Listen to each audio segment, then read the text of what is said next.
Pagi ini melanjutkan analisis untuk pergerakan gold hari ini. Mungkin pertama-tama dulu kita analisa berdasarkan wave ya. Kita bisa melihat dari wave AC ke TX ini uh, sudah ada gelombang reaksi. Jadi gelombang reaksi ini ya hanya bisa sampai ke area ini gelombang D. Dan dari gelombang D ini pun harga pun bergerak turun dan membuat gelombang E. Nah, gerakan gelombang reaksi dari gelombang TX ke D ini eh, itu belum bisa ya berada di atas level 428 dan gold pun bergerak turun. Dan retreat gold kemarin itu mau mencoba bermain-main di 4019 tapi saat ini sedang eh, kembali retreat ulang dari titik E.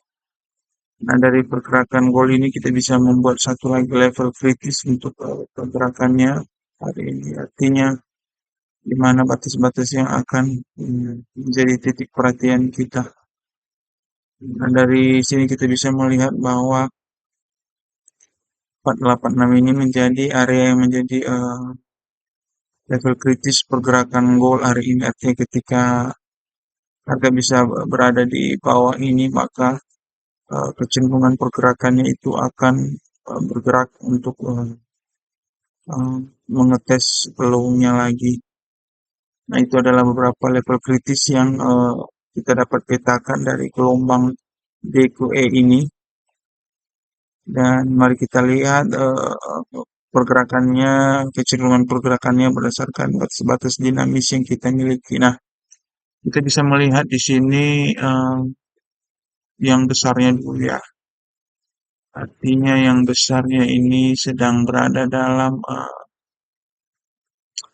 kondisi sideways, artinya monthly dalam kondisi sideways. Dan begitu juga dengan kondisi weekly, daily masih berada di daily masih sudah mengcrossing si weekly, maka kemungkinan weekly ke depannya ini akan bergerak datar atau sideways. Nah, di dalam di sini kita bisa bikin skenario bahwa si weekly ini akan kemungkinan harga akan bergerak naik dan turun di dalam uh, upper dan lowernya si weekly. Itu asumsi pertama dan skenario pertama yang akan terjadi di di arah di acuan weekly. Nah, bagaimana dengan kecenderungan arah di daily? Kita tahu bahwa MA8 berada di luar dan akan masuk. Artinya di kecenderungan harga di 8 jam, di zona 8 jam atau di acuan 8 jam, kecenderungan pergerakannya dia dari luar akan bergerak masuk ke dalam daily. Nah, baik, mari kita lebih detailkan pergerakan harga yang kita analisa. Nah, ini kita bisa melihat di sini kecenderungan pergerakan harga di 8 jam itu sedang berada dalam kondisi sideways ya, di mana si 4 sudah mengcrossing si 8 di sini dan si 4 mengcrossing lagi 8 di sini. Artinya clock ya bahwa 8 jam ini memasuki fase sideways. Nah, kecenderungan pergerakan pergerakan 8 jam ini akan bergerak masuk ke dalam area normalnya daily ketika 4 dan 1 ini eh, tetap bertahan dan tetap berada di batas-batas area si 8 jam. Artinya apa? Ketika harga ini pun bergerak turun, 4 jam ini tidak berhasil keluar dari normalnya si 8. Artinya skenario si 8 masuk ke daily ini akan semakin besar peluangnya.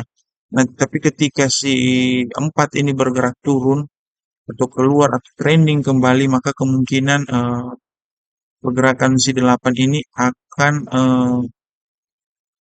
tertahan atau tidak dapat memflatkan si daily. Nah, eee, kita bisa, membuat skenario kita sekarang berdasarkan kondisi 148. Hari ini kita mau menyusun skenario bahwa 8 ini akan, memflatkan, atau sideways-kan si daily. Maka hal yang harus kita tunggu adalah ketika harga berada di area lower-nya si 8 jam. Kenapa area lower-nya si 8 jam ya? Ini kan sudah sideways. Artinya batas atas dan batas bawah 8 jam ini eee, menjadi aktif. Nah, bagaimana dengan 1 dan 48? Kita bisa melihat eee, posisi si 4 ya, barusan di cross up sama si 1 jam yang EMA ini. Dan kemungkinan ini juga akan bermain-main di dalam area normalnya si 4. Nah, skenario saya ini saya akan menunggu sekali lagi si 4 berada di bawah 8 dan MA 15 ini meng-closing si 1 jam atau keluar dari normal di 1 jam untuk kembali melakukan position buy. Si 15 di sini juga sudah masuk sama seperti posisi daily kemarin, masuk ke bawah dan pasti akan meng-closing di bawah ini. Kalau si 15 ini berhasil bertahan berada di luar, mungkin akan saya pertimbangkan untuk melakukan opsi buy nanti di area lowernya si 8 jam. Hmm, itu rencana dan skenario saya di gold berdasarkan kondisi kecenderungan pergerakan harga yang saya pegang hari ini adalah kemungkinan si 8 mencoba masuk untuk men-sideways-nya atau memflatkan si daily. Artinya batas-batas di area ini akan menjadi titik perhatian saya di sesi sesi Tokyo pagi ini. Baik, demikian saja penjelasan kecenderungan pergerakan harga gold. Semoga membantu. Terima kasih.